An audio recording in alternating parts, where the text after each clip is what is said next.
Podcast.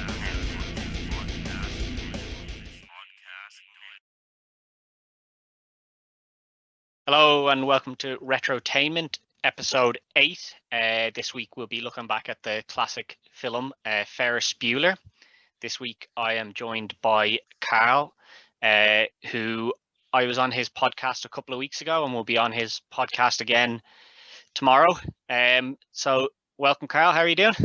Oh, not too bad at all there, Ted. Yeah, my show there, that is the Sherlock Reel. You were on it there a couple of weeks ago. We were talking about 80s action films, and this week we're actually going to be talking about video game movies. Yeah, there was a bit of a dispute over some of the 80s actions films about what got where, and Well, that's true. You weren't happy with a couple of those films, were you? well, I wasn't happy to see a certain film go out, but it probably would have gone out before the end anyway. But no, I had a few people tell me they weren't happy with my reasoning for not giving Predator into the finals. But It's Big Trouble shouldn't have gone through. Big Trouble should have gone through. It's Big Trouble is the greatest of the action films. But no, I had a few people tell me they weren't overly happy with my reasoning for Right, Predator okay. not making it to the finals. But at the same time, I don't think Predator would have beaten out the eventual winner anyway. So it is what it is. That's a good point. The eventual winner there was fairly nailed on, I think, before even the started, wasn't it? Yeah, I think when I seen the list, I was kind of like, I know where this is going, and I'm going to need something good to knock it out early if it's not going to win it. But sure, it is what it is. Oh, well, it won, and rightly so. Like, it's not exactly. Things win because they deserve to win, not because, well, like Big Trouble in China deserved to win, but like, But yeah, no, it is a good show. It looks back, it kind of does them in well, in terms of a wrestling idea, it's kind of like a Royal Rumble sort of, or sorry, a King of the Ring style format where it's one film head to head with another film, and then it goes on to the next round. Exactly, 32 films until we get one. Yeah, it's a great concept for a show, and you always get, obviously there's different opinions, like people have their preferred films and they feel this should go through, and then exactly. Sure. Last week we did rom-coms, and I was completely shocked at the winner. I had two favorites that I thought was going to go through, actually got eliminated in the first round, and I thought one of them was going to win, and they were gone in the first round, and it was just like, right, well, I don't know what's happening here. Yeah, see, like rom-coms wouldn't be something that I watch a big abundance of. Yeah. But the one that did win is one that I had heard of and I had seen, so. Yeah, it's at least I was like, at least I know the one that won, so maybe it's better than all the others because I knew it. Exactly, I didn't just mind that winning. I really enjoyed the film.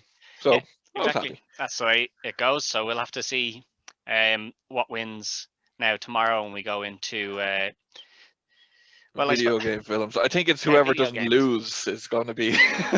Yeah, I think if you were to take a trailer dropped there yesterday for a new video game film, and I think if you were to take that and put it in, obviously it hasn't been released yet, but by the looks of that trailer, I think that one would be a serious contender. Unfortunately, its predecessors might not be such big contenders. Well, that's very true. And then I know we have a couple of video games film coming out soon, with Uncharted coming out as well, with Tom Holland and Mark Wahlberg. That's due out. So just a little spoiler for people, I suppose. I was interested to see if you were going to include Ready Player One, which obviously isn't it's not a film based on a video game. Yeah, it's based on a book, obviously, but the whole premise of the film is video games. It's true. So I was interested. I was wondering, would that make it in? It's obviously quite a recent film.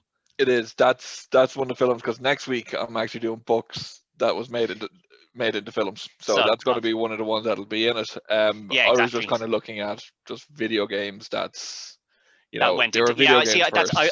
I wasn't surprised not to see it, but I was also like, if I did see it here, I think it would be a contender, and I don't think people would argue too much about it being there because the whole premise is obviously true. I did think of maybe putting the Ninja Turtles in it. I don't think they'd have got overly far. Like, I loved the Ninja Turtles as a kid, but the films were not they weren't were great. not great. So like it would have been a nice token to have them in there, but they were more of a cartoon. Like I know they did have a video game, but yeah, exactly. They started out. They were just there for a franchise, really. They were just, it was made as a franchise into a video game rather than the other way, I suppose. Exactly. But yeah, that's all to come tomorrow. But for today, we'll be looking back at the classic Ferris Bueller. Obviously, this was released back in March of 1987. So it's quite a long time ago now. But it's still I was going to say a cult classic, but it's not really a cult classic because it's not something that's only got a small following. I think this is quite a large following. True. It's as always, I kind of take a look at the ratings on the likes of Rotten Tomato and IMDb just to see what people kind of think of them. So Rotten Tomatoes, 67 critics gave it a rating of 81%, which isn't too bad. And then the audience gave it 92. Audience voting tends to be a little bit higher in films more often than not on Rotten Tomatoes because obviously critics are looking out for very specific things that they don't like. Now, I don't agree with all of their ratings. Sometimes I look them up and I don't agree with, like, as I said, the Mighty Ducks episode, one of the big faults that critics had with it was that it was very childish.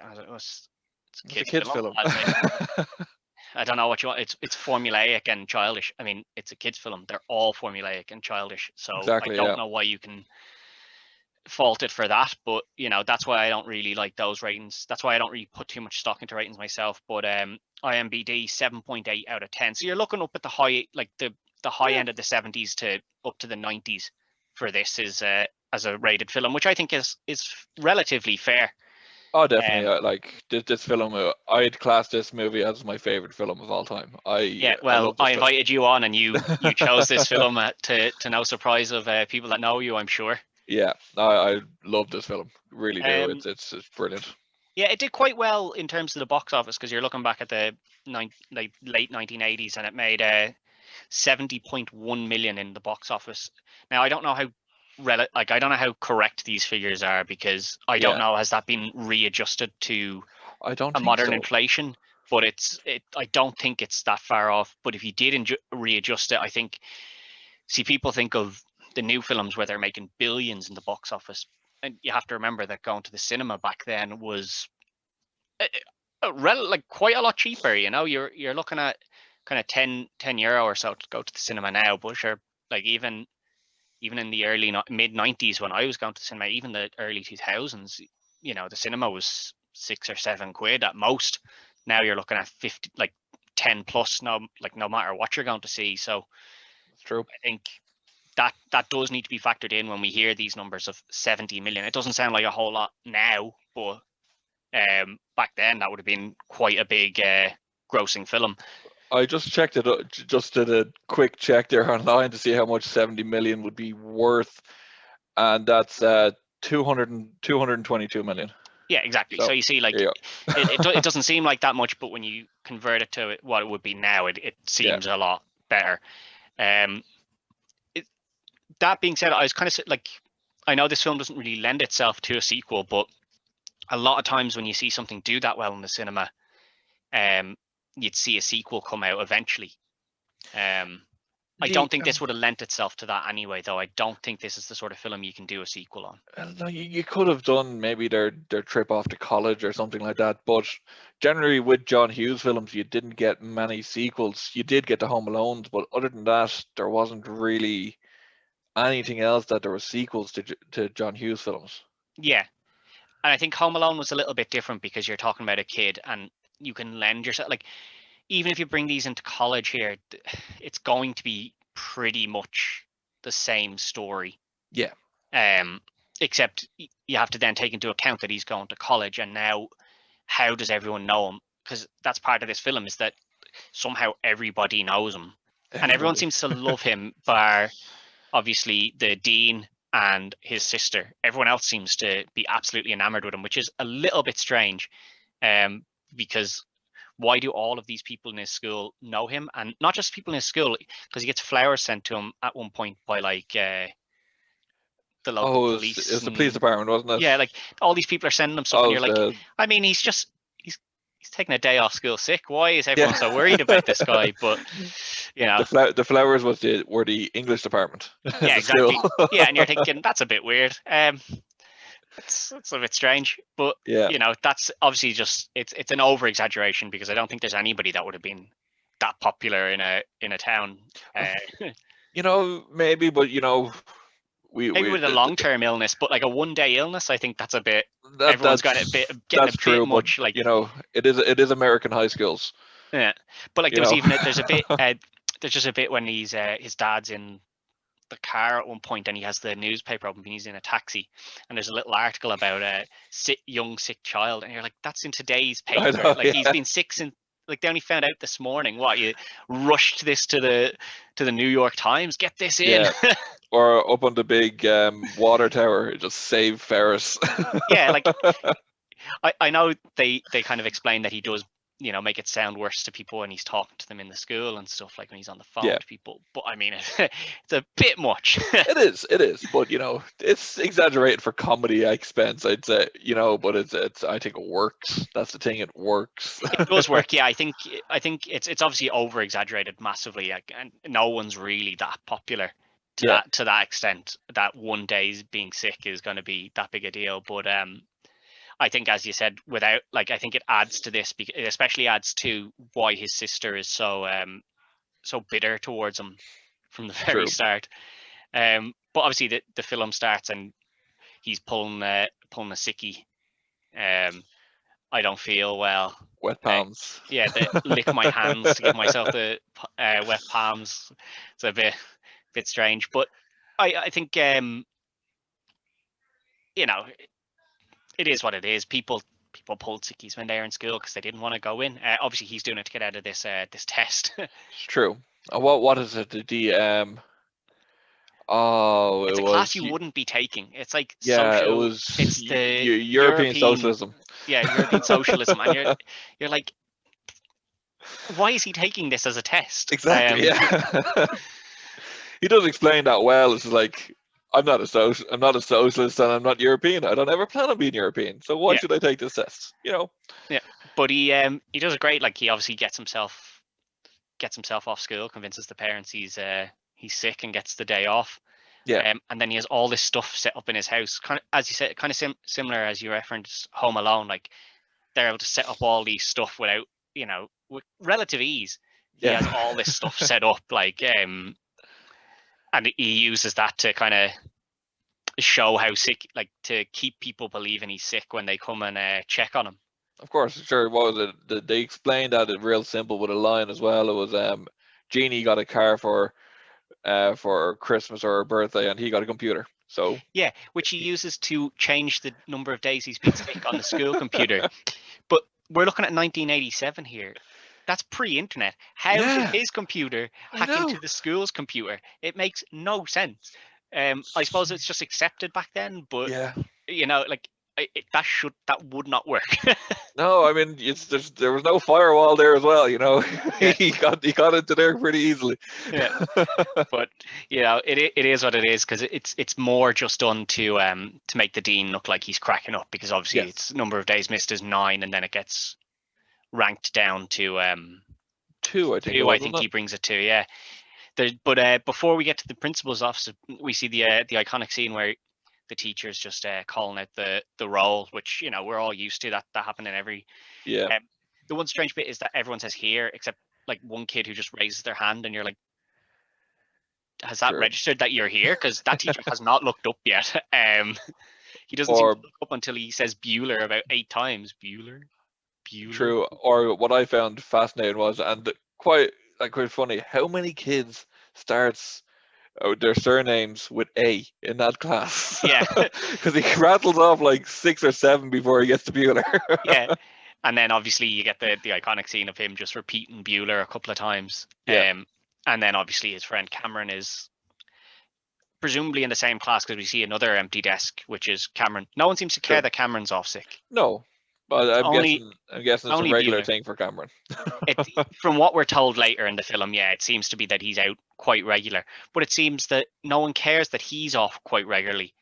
Bueller is 9 days, and that's a big deal. But Cameron apparently misses who knows how many. He seems to be kind of 50-50 whether he's in or not. So it's obviously just a dislike again for how popular this that Bueller is, like, which is played up massively. That's obviously why there's such a big deal about him being off for his 9th day. Yeah. Which he eventually explains is because it's not just him wanting the day off. He wants the day to spend with his friend before they go off to college. Exactly. Yeah. Which he does it the wrong way, and he does it like a bit of a, as we can kind of see in today's day, he was a bit of a dick throughout the film. Yeah, he's arrogant. He's not like this. He's the kind of guy that used to be portrayed as the quarterback or whatever on the football team, but he's not. He's just he's just a popular kid in school. Yeah, people are raising money for him to get better, even though he's been sick one day. The one thing I did notice is when we obviously get to Cameron, the first time he rings Cameron and Cameron's in bed and he's actually sick, but not that sick that when he goes out he feels in any way ill. He seems fine once he goes out. So I think a part of that is in his own head, which they come to later in the film. But the one thing I noticed here is that the guy who plays Cameron, he looks really, really like McLovin from Superbad. Yeah, I can see that. Today's day, he doesn't look anything like him. Alan Ruck. He's a bit older now, but no, because when I seen this, I was like, is the guy that played McLovin, is he like Keanu Reeves and just hasn't aged since he became an adult? Because I was like, that could easily be him. Like if you were to remake this film, that's who you would need to cast as Cameron.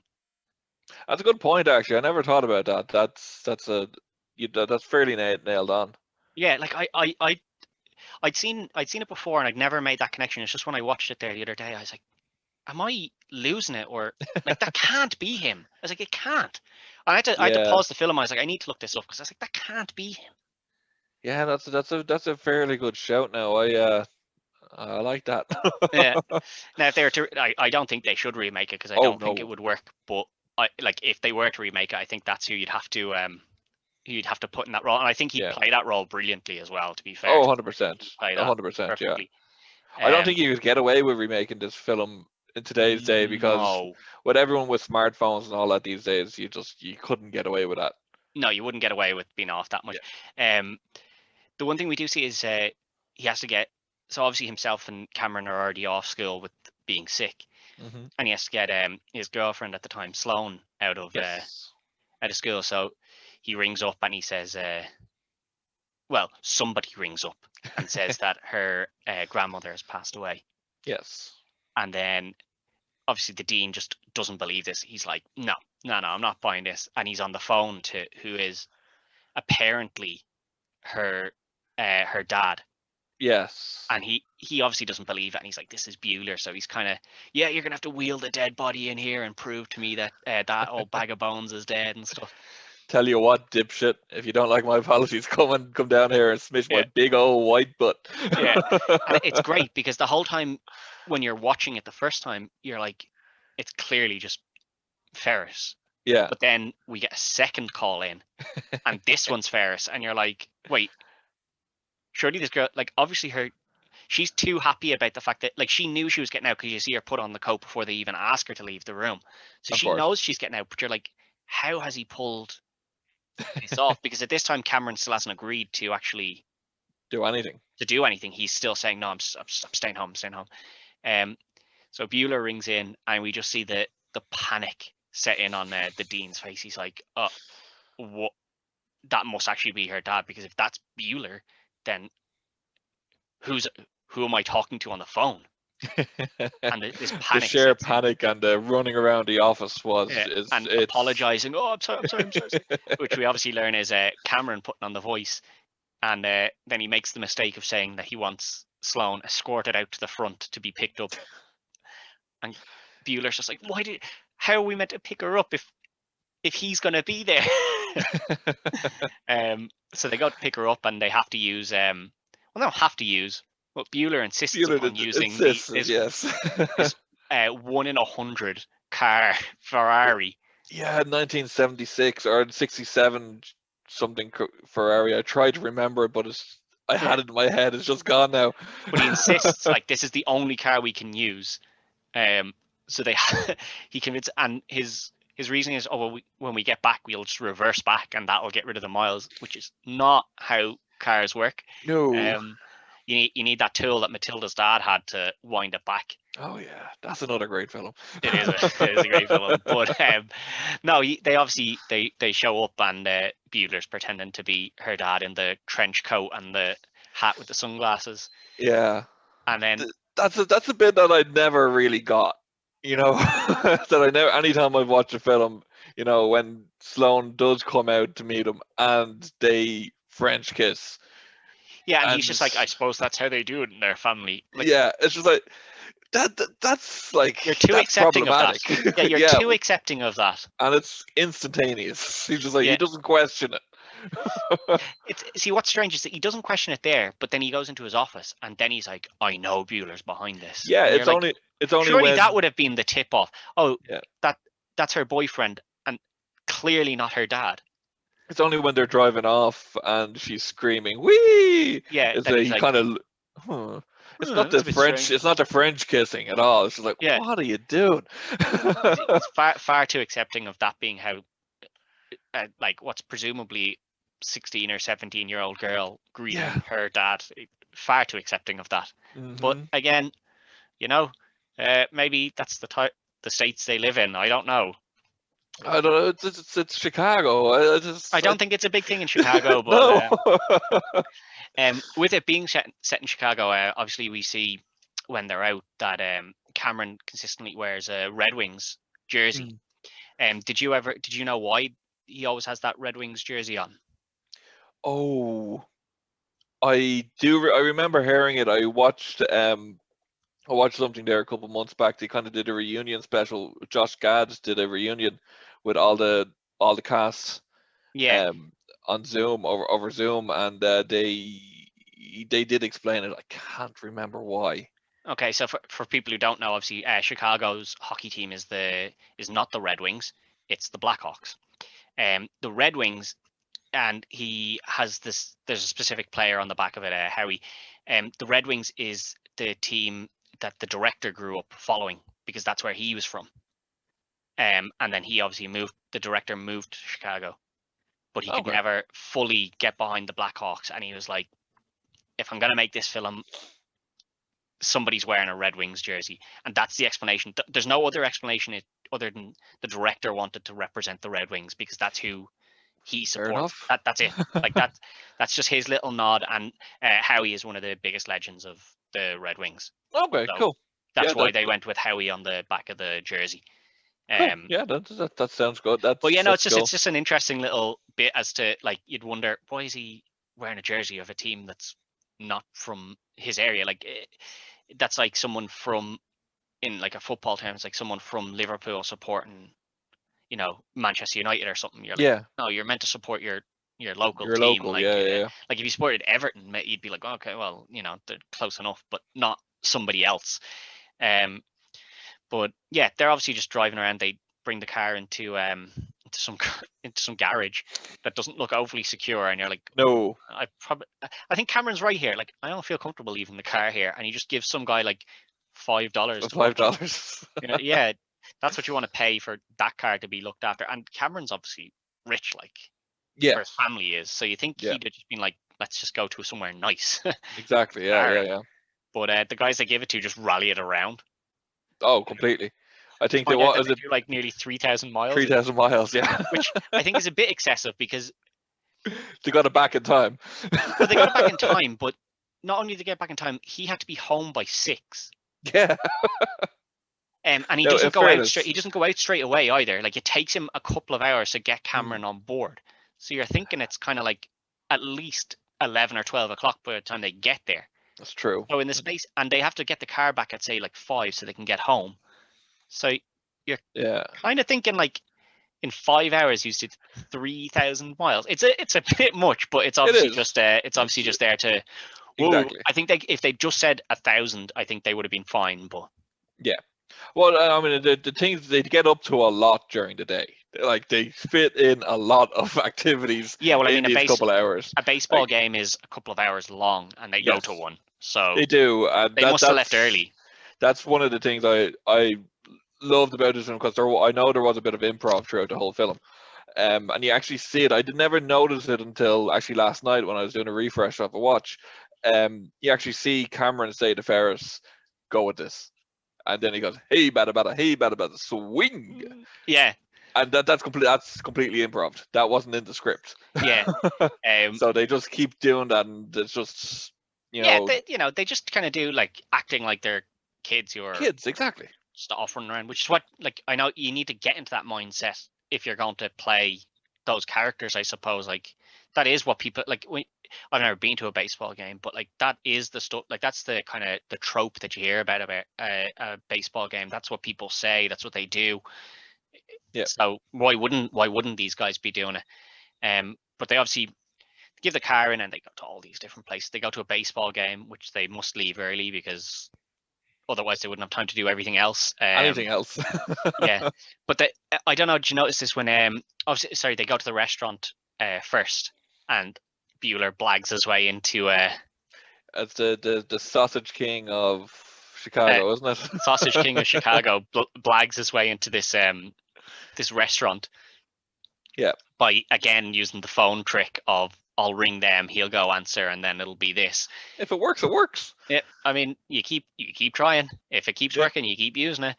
But they obviously go there, and then his dad is in that restaurant, so they have to sneak out of there pretty quick. Yeah. And then they're at the baseball game. Obviously we see the dean go into some sort of like pizza place, like kind of dingy looking pizza place, and he's looking for Bueller.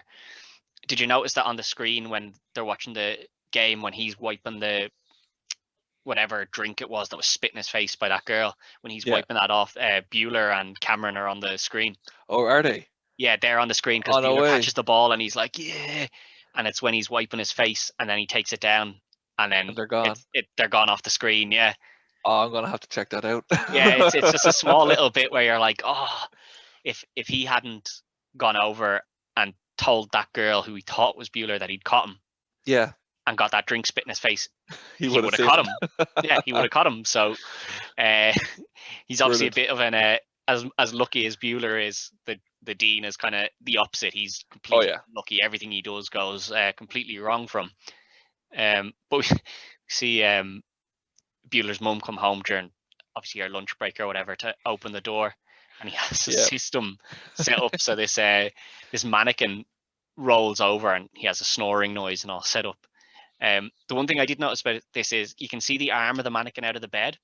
I noticed that too. Yeah, black mannequin, and you're like, why did she not notice that her son is a different color? True. If you're shadowing, I don't know. Yeah. Give her some grace. Yeah, it's a bit of a strange one, and she even takes a second look because she remembers he's missed 9 days of school. Yeah, but he's a sweet boy. He's a sweet boy. So like he didn't really miss 9 days of school. That must have been a lie. Yeah, sure. It's only 2 days now officially. Yeah. But so far everything he's done has kind of gone his way. He's gotten the rub of the green, I suppose. Oh yeah. Escaping from his dad, not getting caught on the telly, which why, if you're trying to blag your way out of school, why would you catch a ball where they automatically pan to you? That is you do not take that risk. There's one thing that kind of is just like, right, that doesn't really make sense. Like, is there usually baseball games on during the school hours?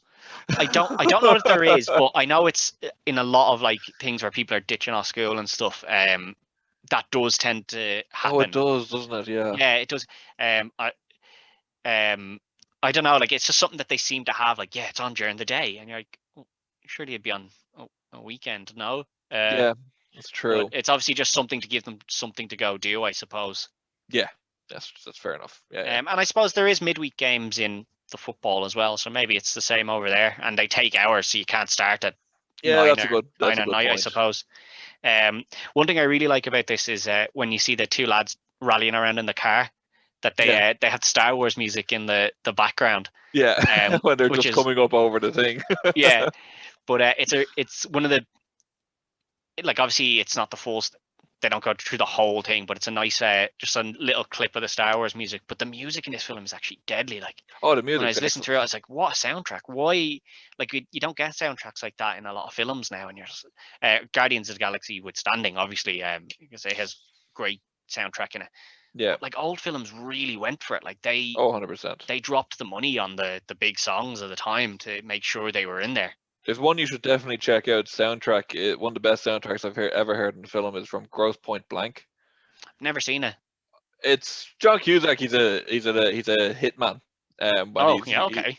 And he's going back. He wants to take a break from his hitmanning stuff, and he goes back to his hometown for his high school reunion. Okay. Strange one. Yeah, it's strange, but what job do you do? that is a big joke that's throughout the whole thing. Yeah. But the soundtrack on that film is phenomenal. I'll have to check it out. It sounds good. But yeah, obviously the soundtrack in this is great. Which, as you mentioned earlier, the parade when he gets up and he, it's clearly not him singing because we've heard him singing in the shower, and he's terrible in the shower, but he's like deadly during the parade. Oh yeah, as what he sings 2 songs, it's Dankeschön, and then it jumps into the Beatles. Yeah. But yeah, the Dean in this, I think they cast really well because he's got this real creepy look to him. Yes, he the really whole does. time he has this creepy smile where his eyes get wide, and he has just the real, I don't know, the real toothy mouth. Yeah. And the creepy smile on him, and he's peering in the windows of their house, and eventually breaks into not breaks in, but like notices the door's been open and sneaks through the open door. And that is later in it though. I think he does try and go through the dog door first. Yeah, the dog which is gets not a happy dog about against that. him. Yeah, he ends up smashing a flower pot over the dog's head. Yeah, they don't show that, but they don't show that. I think that is the implication, implied, which I don't like. Yeah, I don't like that he's attacked that dog, and I'm glad that dog bit him so much now. Yeah, it's true. At first I was like, that's a bit much. That dog maybe shouldn't have bitten him that much, but I'm glad he did because that guy obviously deserves it. Yeah, but obviously they're singing at the parade, and this whole time Cameron thinks that that Bueller's just ditched them. Yeah. And possibly gone back to school. Just to mess with him.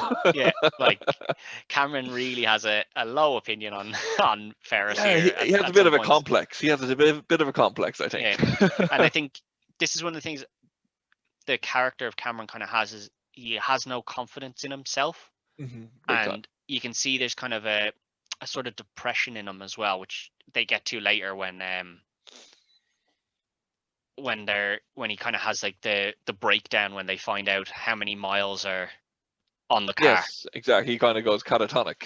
Yeah, which he plays very well when they're like bringing him around the place and stuff, and he has that like unblinking stare. Yeah, he doesn't blink. Fair play to him, like, because that must have been tough to do that. Yeah. But yeah, he does the breakdown and everything, and they're obviously there at the pool, and you see him like look at the very, like, I suppose like the bottom of the pool. He's just looking at it and tips himself in. Yeah. And just kind of stays down there. Yeah, you think he's committing suicide. Like, yeah, I think that's the illusion that they wanted to give, and then Bueller obviously jumps in and saves him, and they're like, "Cameron, are you all right? Are you all right?" And then it's the Ferris Bueller, you're my hero. Which it's a great. He delivers it perfectly as well. It's a very Dana Carvey voice he puts on, I think, when he does that. Yeah, but he delivers it perfectly as well because he still has the full catatonic state face on him. Yeah. So he hasn't broken. So it's kind of like he's trying to wind his friend up as well now. But he doesn't. He doesn't want to break character winding his friend up here, which is great because it's not that it's something that would happen often. But like when you're trying to wind your mates up, you have to keep the big time the illusion up. Big so he does a great job on that, I think. But obviously we see him go from being kind of timid and terrified of his father to kind of having this breakthrough to like, I don't need to worry so much, which is what's obviously making him sick all the time. He's now realized like I need to kind of just stand up for myself a little bit and be be who I am. Yes. He obviously hasn't been. Which I think, in terms of, we said like obviously certain things in this film wouldn't be accepted today. I think that's a very good message that would be accepted today if this film was to be remade in some way. Obviously, I don't think this film ever should be remade or will be remade. Yeah. But I think that message that they get across of like this kid finally kind of coming out of his shell. And it's done very well. He kind of has to hit rock bottom. Like he has to, like, as you say, thinking of suicide because his dad's going to be so angry about this car being driven. Like that's how his thought process was. So he had to hit rock bottom to raise back up, which I think that is a good message, but it's a bit of a strange way to get there, I suppose. Yeah, and it's done as well without saying it in words. It's not explained to you that's what it's done. That's what's happening. You know, you kind of have to figure it out yourself that's exactly what's happening. Yeah. Which is probably, that's what I prefer about kind of older films. Everything isn't they don't explained. hold your hand. Yeah, it's not handheld the whole way. Yeah. Yeah, it's not like, okay, this just happened and you get 3 minutes of explanation then after the thing has happened. Yeah. It's just happened and it moves on. Yeah. But we see, obviously we said the dean breaks into his house at one point and his sister's obviously snuck home as well. Yes. And she gets the shock and knocks him out and calls the police. 3 really swift kicks in the face. I think it's just one kick that they just replay 3 times, to be honest. I think that's a possibility. It's a one shot knockout. Yeah. She's not to be messed with. No, not at all. Straight to snaz. She rings the police, and the police again are more concerned with is Bueller all right? They don't particularly care that someone's broken into the house. They don't believe her as well. Yeah. One, we don't believe you, and 2, even if that's true, is your brother all right? Like, no wonder she hates her brother. Like her life, she feels she's in mortal danger, and their biggest thing is, but is your brother like? Is he okay? Like, is he getting better from whatever sickness he has? Like, does he need a new kidney? Yeah, like, is he all right? Like, but obviously they don't believe her, and she gets brought into the station where we see a young Charlie Sheen, who I actually forgot was in this film. Very young Charlie Sheen, who doesn't have a character name in this, because I double checked all that type of stuff, and his name is actually Boy in Police Station. Yeah. And I don't know, he has one of those, he doesn't say very much, and what he does say, he repeats, it's like, drugs. Yeah. Which is, you know, it's Charlie Sheen, so what he does just generally talk about that anyway, so. Yeah. He's got tiger blood, you know? Exactly. Winning. Yeah. But he's the one that eventually gets Jeannie to realize that the problem is actually her and not Ferris, which isn't exactly true. Ferris is kind of the problem. Like, oh yeah, he gets away with everything. He seems to be loved by everyone, and people in school don't even know that she's related to him. Yeah, because that one kid is like, "Do you want to save Ferris Bueller?" She's like, "No." It's the collection money out of his hand. Yeah. So like, as much as he's right in that sense that she needs to focus on herself rather than on her brother so much, there's a definite reason for her to be bitter towards him. Big time. Yeah. Big time. But she kind of has that breakthrough where she's like, okay, I'm not bitter, but she still is, because she still races him home when she sees that when she nearly runs him over. Yeah. He stops in front of the car. The mother manages not to see him somehow. Yeah, it's just that sort of thing that he's just that guy that everything goes right for. Like, he should have been caught there. His dad, he runs past his dad driving home. Should have been caught there. Doesn't. Runs through everyone's back garden and has to introduce himself to the 2 girls sunbathing. Even though everyone else knows him, these 2 girls that must live relatively close to him because he's running through their back garden to get to his. True. Don't know him. Yes. He just introduces himself to these ladies who's out sunbathing. Yeah, there's a slight discrepancy there in the fact that everyone knows him except these 2.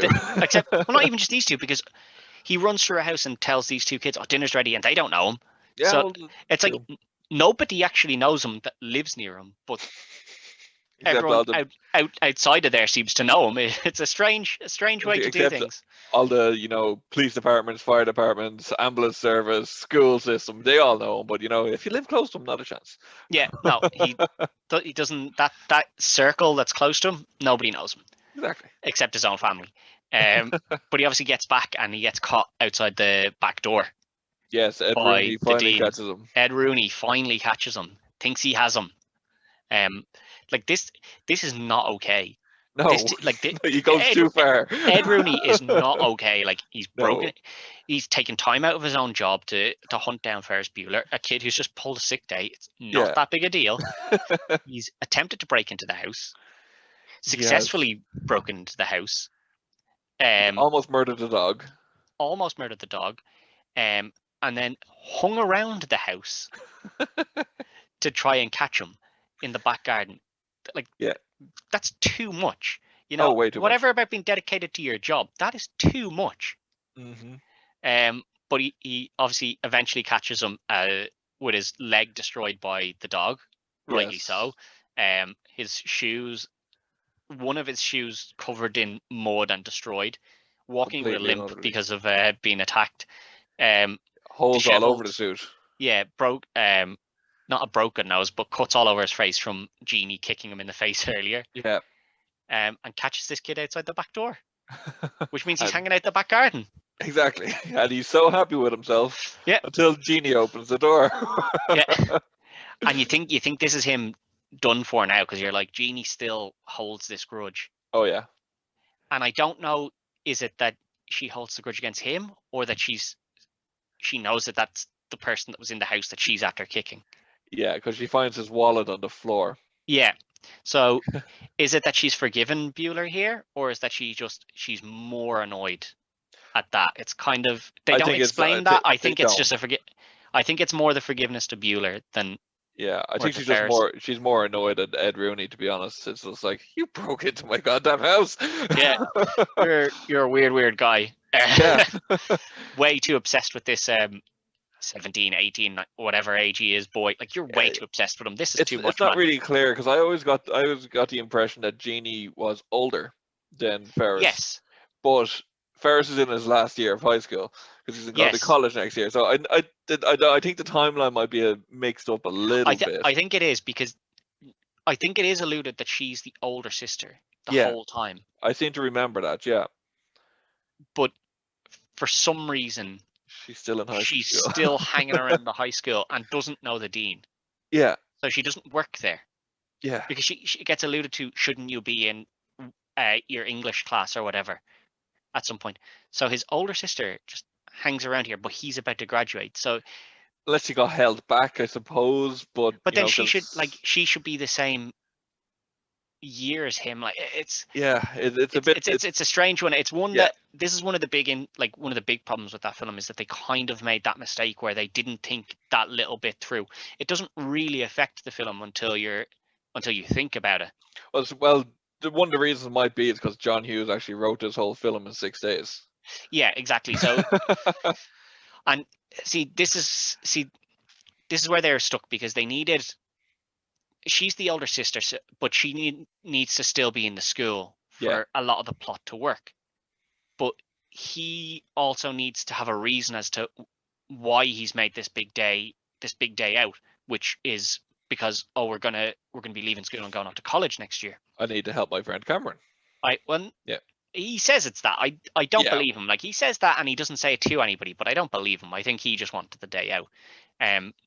Maybe it was to help his friend Cameron in a way, but it's just, he's painted himself into a hole, and he was just like, I'm sure he realized it and was just like, just go with it. I'm not fixing this now, because there's no way to really fix that.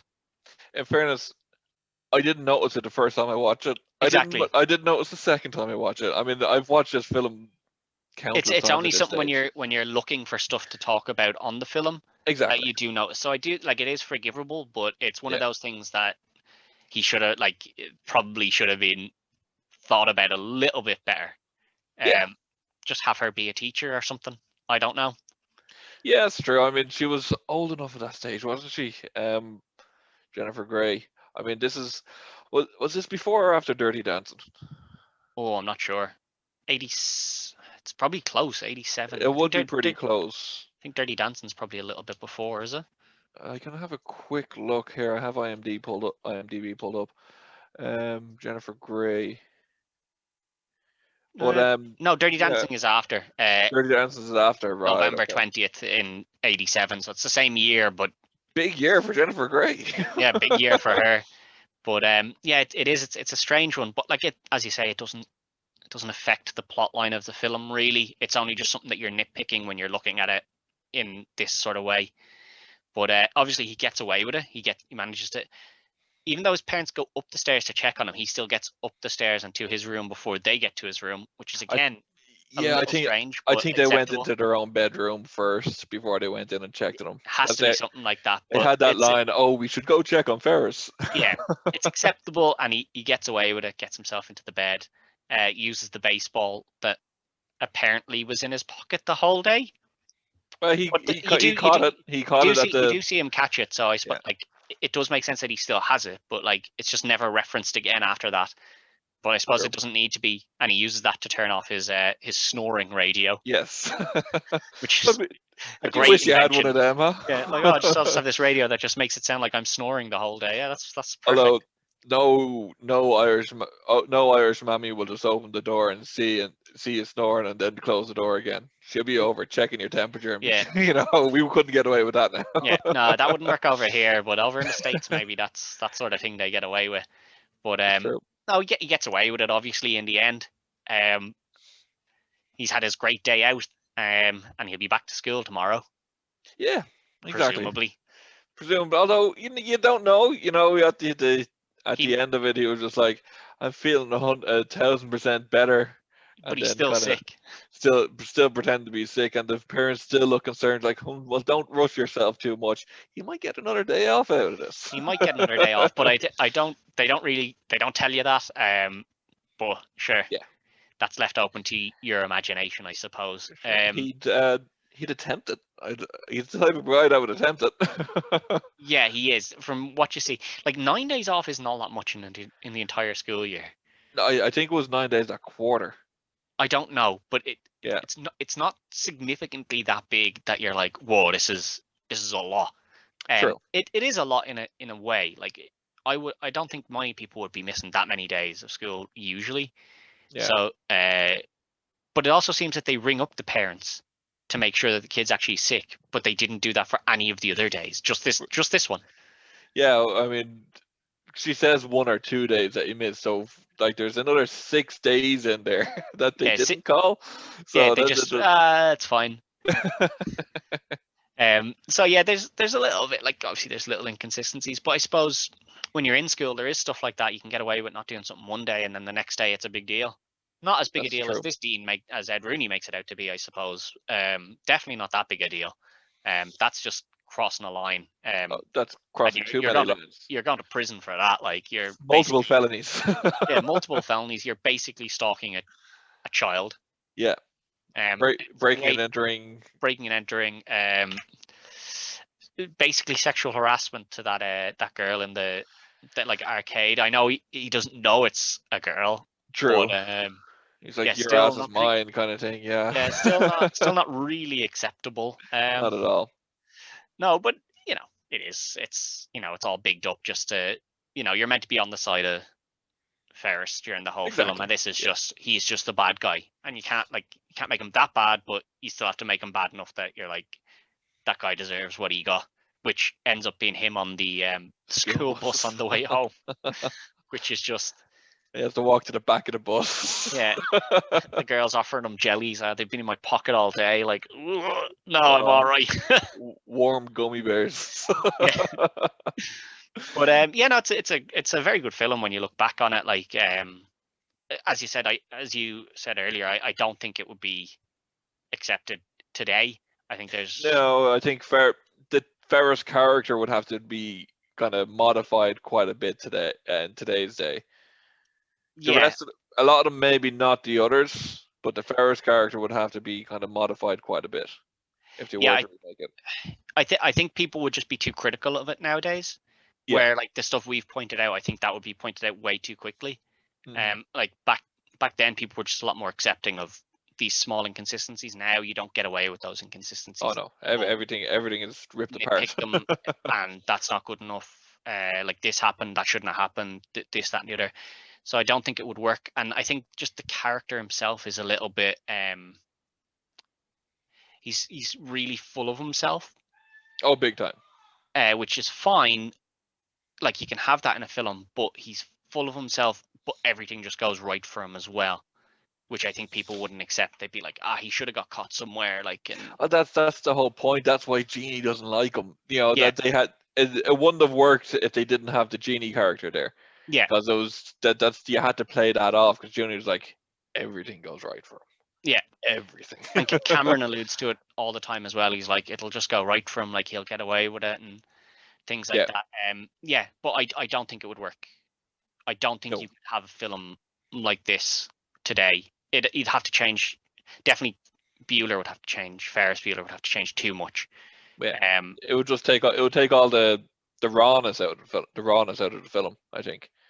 Yeah, I think so. I enjoyed this film when I went back and watched it, but I'm sure, like, I didn't go and look, but I'm sure if I went and looked it up, there's probably loads of stuff online of people being like, this is why Ferris Bueller isn't an okay film, you know, and point out. They do that about Friends these days, you know. You can't get away with anything, you know. Yeah, like, and I think, like, if you go back and look at it, like, there's, you know, the way he treats people is just not right, and you know, all this sort of stuff. But you know, it is what it is. It's still a film I enjoyed. Presumably, you've still enjoyed it, considering it's probably your favorite film.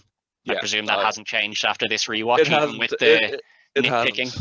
No, not at all. Like for the past couple of years, there's been two films that I've had in my mind to be like my favorite film of all time, and it keeps flip flopping between the two. It'll be this and then As Good as It Gets with Jack Nicholson. Oh yeah, very good. When he has OCD, I love those two films. But and Ferris is just, it's up there for me. I just love the film. Yeah, no, and I think a lot of people would be in the same camp as you. They might not have it as their favorite film, but I don't think there's many that would say that they actively dislike this film or don't enjoy it. So, you know, it's good for a laugh. It is a good little one for a laugh, and as we said, it reaches on certain subjects in a way as well without getting too deep and too dark on them. Yeah, it kind of does them in a kind of jokey manner. That's true. And I noticed something last night when I was watching it for the first time. The license plate on the Ferrari that they're driving around, that Cameron's dad, it's nervous. Yeah. That's a very good little bit in it. That car is obviously totaled by the end of it, not just the miles of Cameron. He goes a bit berserk. He goes berserk. Yeah, and it's fine. He's just kicking it. There's a few dents, there's a few scratches, all stuff that you could work out, and then the bit of unluckiness hits him, places his foot on it, it knocks out the thing that was holding it up. I don't know why they didn't just stop, like take the keys out and stop it. It was still in reverse when he started kicking it. I don't know why they just left that there, and then it obviously reverses out, and that car is gone. So, totaled. I'm sure Cameron's dad wasn't overly happy, but we never find out. We don't find out. And like, there's just, from watching other shows like Family Guy or Simpsons, this film has been parodied constantly. You know, there's the running through all the back gardens as being parodied and jumping on the trampoline at the end. You know. Yeah. There's even like the Bueller scene where the teacher saying the name over. Like, there's people who wouldn't have seen this film and they'd know that. They know. You know, like that's Bueller. It's one of those scenes that's just, it's transcended the film really. It's pop culture. It's not even particularly funny. Yeah. Like, it's not funny as a scene. But somehow it is funny in the context of this. Exactly. Film. Yeah. No, that's very true. That's a good point. Like, you wouldn't, if you hadn't seen this before, and the first scene that you watched was that scene, you wouldn't laugh. Yeah, you're like, this isn't funny. I think it's funnier the second time you see it because you know. Yeah. The character better. Like, at that point you don't really know the character, so you're just like, it's just a teacher. Like, this happens all the time. Yeah. So I think the second time or whatever, multiple times you watch it, it gets funnier because you understand better, like, what this character is. Exactly. There's so much in the film that, you know, some quotes in the film are just brilliant. Yeah. You know, my favorite one is when he's in the shower, or he's just out of the shower, and it's not that I condone fascism or any ism for that matter. Yeah, I don't believe in isms. Isms, in my opinion, are not good. A person should not believe in an ism. He should believe in himself. I quote John Lennon: "I don't believe in the Beatles. I believe in me." Good point there. After all, he was the walrus. I could be the walrus. I'd still have to bum rides off people. Yeah. Which just shows kind of as much as everyone else reveres Bueller, he still looks at things that he doesn't have. Exactly. As well. A very typical teenager thing. Like, you could have all this stuff in the world, but there's that one thing you don't have, and you look at that as, and it's the one thing that Cameron does have. Exactly. Yes. Yeah. That's very true. Which I think is a good little bit that we didn't really touch on. But yeah, no, really good film, and I really enjoyed rewatching this. I hadn't seen it in a couple of years now, so really did enjoy watching it. So I'm glad you picked this as the film to do. I had you on, but thanks very much for coming on. And obviously, I'll be speaking to you again tomorrow, and we go through our list of films for what's going to be the champion of video game movies. Yes, perfect. That's great, Ted. There, I really enjoyed chatting about Ferris, and it was give me another excuse to rewatch the film as well. So yeah, I'm never going to complain about that. Yeah. So obviously, for those who, if you somehow miss it at the start, it's the Sherlock reel. If you're looking to find them, it's the same on Facebook and Instagram and Twitter. Yeah, you can follow me on Twitter there at Carl Sherlock. Yep. And then Instagram is, I think it's CSherlock91. I need to double check that. It's fine. They'll find you somewhere. Exactly.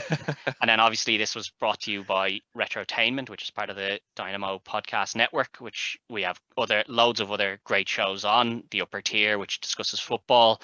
King Woe's Court, which discusses music. The Under Center podcast, which discusses NFL. Obviously, Super Bowl's happened, so they're on a bit of an off season, but they will still be bringing content, discussing what teams need to progress themselves in the future. You have the Four Podmen, which discusses professional wrestling. Which has obviously Niall Hogan, the owner of Wrestling Mania, who's supplied, I'd say, most of Ireland with most of their wrestling merch.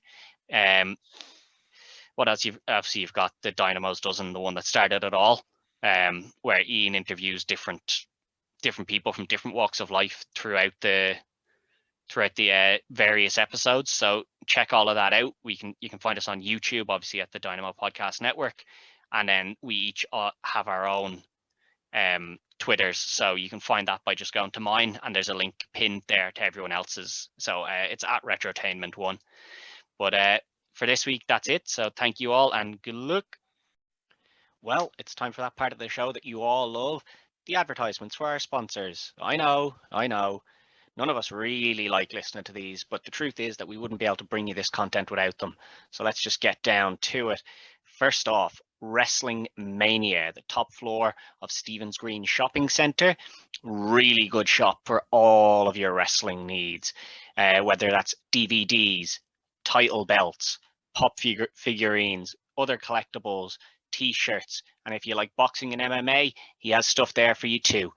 If he doesn't have something that you want, you can ask him. He'll order it in. No problems. Really nice guy, the owner of this shop.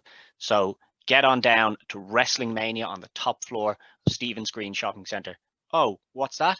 A pandemic? Well, that doesn't mean he's closed. Catch him on Facebook. Just send him a message. He'll sort you out. No problems asked. And our other sponsor, Peter Hart Graphics. Now, this guy has done most of, if not all of the graphics for the Dynamo's podcast network. Really good stuff, guys. Seriously, this is top quality stuff, and he doesn't charge a bomb for it, which is the greatest part. If you need any sort of graphic designed, it's peterhartgraphics@gmail.com. That's Peter, Peter, Hart, Harte, graphics, graphics@gmail.com. This guy is the easiest person I've ever worked with when it comes to making a graphic. You give him your ideas, he'll come back with something similar to what you wanted, and then if it might be exactly what you want, and if it's not, he is so open to criticism and tweaks, and he'll be back to you as soon as you give him what you want updated on that. This is easy stuff to get done, but actually if you try to do it yourself, you'd realize just how difficult it is to make it look smooth and clean. Not a problem with Peter Hart Graphics. Check out his stuff on his Facebook page, Peter Hart Graphics.